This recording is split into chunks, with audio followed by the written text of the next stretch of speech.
You're watching KUAM News Extra with Sonia Artera. And welcome back to News Extra.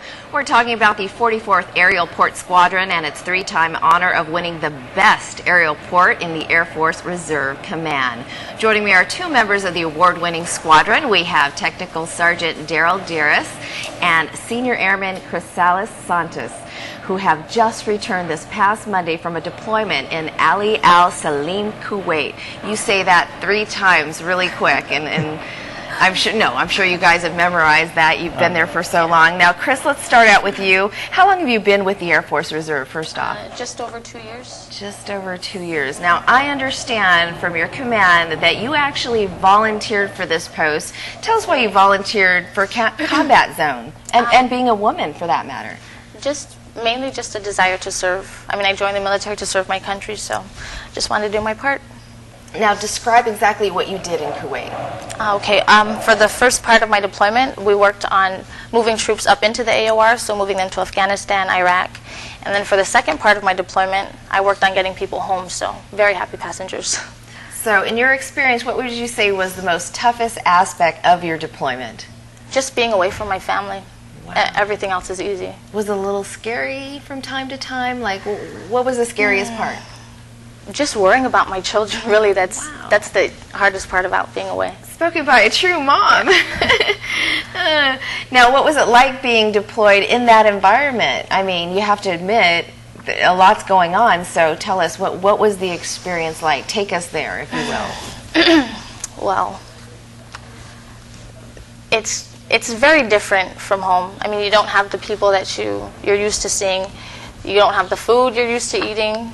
You can't really do anything. You're not allowed. We weren't really allowed to leave the base, so it's just not being able to really do what you normally do.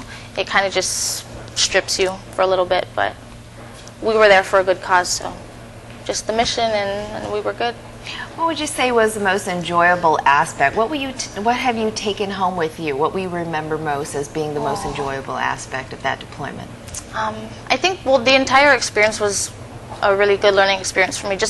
I haven't been in the aerial port for that long, so I really got to learn a lot about my job, and worked with a lot of people from different branches, rubbed elbows with officers, so it was nice. That's pretty cool. Yeah. Now, being a woman, if you could entice other women out there to follow in your footsteps, what would you say to them? Just do it. Just do it, really. Like Nike. Yeah, don't think too hard about it, because then you won't leave your babies, but just do it. Speaking of which, would you do it again? Definitely. All right. Anything I didn't ask you that you want to ensure you leave with our viewers tonight? Continue supporting our troops.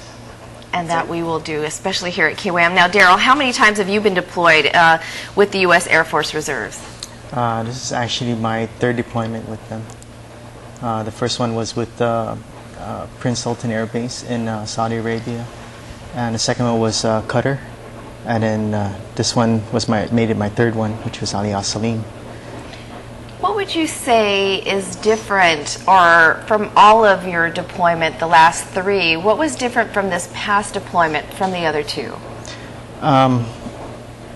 The first one and this one I really like, because the second deployment I kind of went on my own, and it's not the same when you don't have people from Guam, because you have a sense of home when you see your friends and your fellow comrades with you.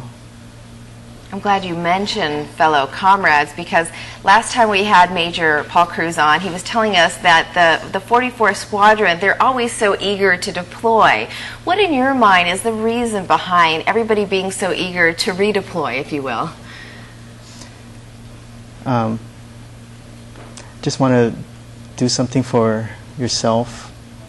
Some people just want to prove it to them, prove it that they can do it, and I know it's hard, just to leave your family behind. I guess if you're being tapped on to do it, and you sign a paper, I guess you have to do it. Yeah, but I think mainly too, your squadron is so gung-ho. They've been so eager to deploy, and that's wonderful. That speaks volumes about the squadron and I don't know, just how militaristic, pro-militaristic they Yeah. are, and that's wonderful.